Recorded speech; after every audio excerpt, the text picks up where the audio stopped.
Guys তো দেখো অনেক দিন ধরেই আমার ইচ্ছে ছিল একটা লেডিবার্ড সাইকেলে। তো আমার আগে ছিল একটা হিরো সাইকেল, যেটা কিনা চালিয়েছি আমি 9 বছর দীর্ঘ। তারপর একটা লেডিবার্ডের ইচ্ছা ছিল, কিন্তু সেটা আর সম্ভব হয়ে ওঠেনি। কিন্তু বিয়ের পরে সেইটা ইচ্ছাটা আমার পূরণ হতে চলেছে আজকে। তো আজকে আমি যাব শোরুমে আর দেখি কোন সাইকেলটা আমার পছন্দ হয়। তো আজকে খুবই তো আমরা চলে এসেছি সাইকেল দোকানে। আমি এখন দোতলায় যাচ্ছি সাইকেল চয়েস করার জন্য। তো আগের দিন একটা সাইকেল দেখে গেছিলাম, ওটা পছন্দ হয়নি। তো দেখো বিএস এর একটা সাইকেল আজকে দেখবো, লেডিবার। তো তার জন্য উঠে যাচ্ছি দোতলায়। তো ওখানে এত সাইকেল যে দেখেই আমার মাথায় হাত উঠে গেছে, দেখো মাথা চুলকাচ্ছে। এত সাইকেল দেখে আমি মানে খুব আনন্দ হচ্ছে।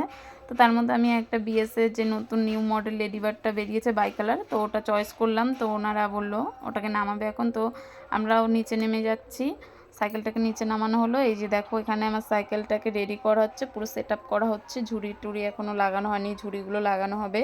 তো এই দাদা সেট আপ করে দিচ্ছে এখন। এরপর আমার সাইকেলটা পুরো সেট আপ হয়ে গেছে। এবার আমি সাইকেলটা নিয়ে দেখো বেরোচ্ছি দোকান থেকে। তো খুবই ভালো লাগছে। দেখো রাস্তা থেকে যখন আসলাম, আমার হাজব্যান্ড সাইড থেকে ভিডিও করছিল। সত্যি কথা বলতে তোমরা দেখো বাইকের সাথে সাইকেলটা চলছে খুবই মানে স্পিড, খুবই রানিং। সাইকেলটা খুবই স্মুথই, না চালালে ঠিক বোঝা যাবে না।